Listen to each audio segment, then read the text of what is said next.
Oh, this is terrible water. No wonder. It's time to change the filter. Luckily, this is something that even I can do.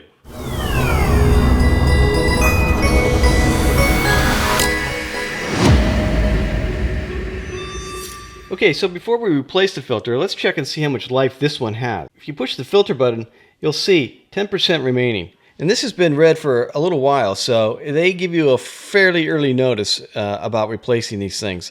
They want to give you opportunity to order it and get it delivered and then have it ready to install. You'll find the model number for your refrigerator on the inside on a panel in the upper right-hand corner. In the description below, I've included Amazon links to replacement filters. I've included both a genuine replacement made by EveryDrop, as well as an off-brand model that seems to be highly rated. The off-brand includes the extra benefit of being able to be purchased in sets of 3 for an additional discount. These are Amazon affiliate links, so if you use them, it really helps out our channel and is much appreciated. Alright, so some time has gone by, we've drank some more water, and some changes have occurred to the panel. You see the light on the filter has turned red. You get a message here that says change filter, and if you push the filter button now, you see that it's gone down to 0%. Okay, let's go ahead and remove the old filter. You'll find that at the bottom of the refrigerator there may be a black cap, or if you've removed that and set that aside, you'll see just the white end of the filter. So the first thing we're going to do is we're going to push this button right here, and you'll need to push with a significant amount of force, which will cause this thing to pop out. If you're able to just grab it and pull it out, you can do so. However, you probably won't. It's in just a little bit too deep. However, they provide you with a little tool that comes with the fridge, and you can just line up the grooves here, twist it on there, and then it grabs a hold of it and pulls it out the rest of the way.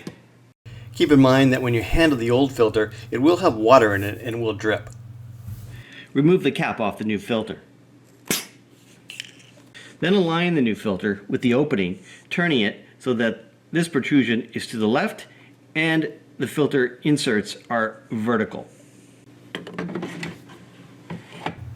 Firmly insert the filter into the fridge until you hear it click and you hear a flow of water.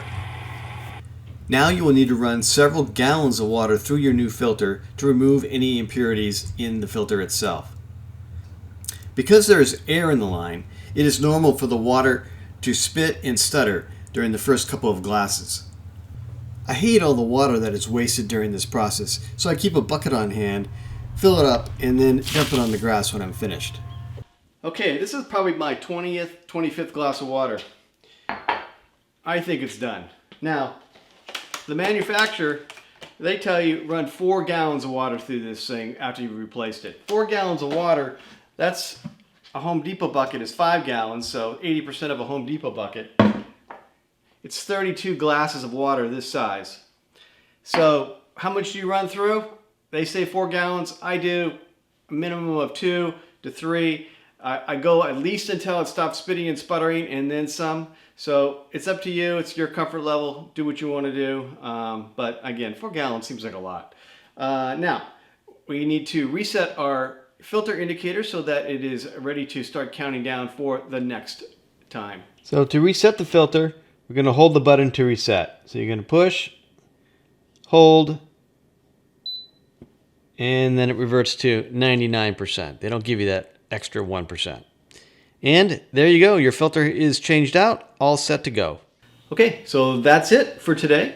If you found this video helpful and enjoyable, please like and please subscribe. We really do need to get those subscriber numbers up to keep the channel going. And if you want to use those Amazon affiliate links, that is also, of course, really nice and helpful to us. So until next time, this has been Steve for things that even I, and of course, even you, can do.